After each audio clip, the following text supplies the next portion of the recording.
Hello guys, आज मैं आपको कॉन्जुगेशन पढ़ाने जा रही हूँ कि कॉन्जुगेशन क्या होता है। ठीक है, और बॉटनी में मेन हेडिंग है कॉन्जुगेशन।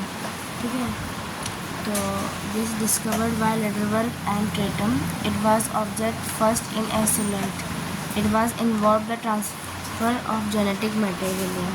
ठीक है, ये वह प्रक्रिया है जिसके द्वारा जीवाणु कोशिकाएं एक दूसरे के संपर्क में आते हैं।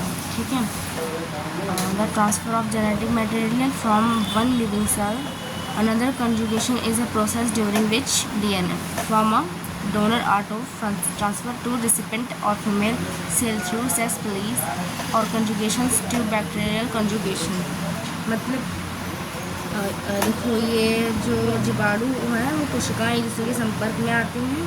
प्रक्रिया है जिसके द्वारा जीवाणु कोशिकाएं एक दूसरे के संपर्क में आती हैं, और ये जो है ये प्लाज्मिड मतलब नामक DNA के छोटे टुकड़े को एक जीवाणु से दूसरे में स्थानांतरित करती है। ठीक है, जिससे आनुवंशिक पदार्थों का आदान प्रदान होता है।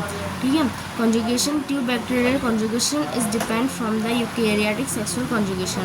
It's bring about new genetic recombination which are expressed in progeny. क्या मतलब है इसका? यह मतलब प्रक्रिया आनुवांशिक अभियांत्रिक में महत्वपूर्ण है, जहाँ जीवाणु कोशिकाओं में आनुवांशिक जानकारी स्थानांतरित करने के लिए इसका उपयोग किया जाता है। ठीक है, छोटी लाइन में बताऊँ तो यह दो जीवाणु कोशिकाएं मतलब डोनर और रिसिपेंट के बीच आनुवांशिक पदार्थ मतलब मुख्य रूप से प्लाज्मिड मतलब DNA के स्थानांतरण की एक विधि है।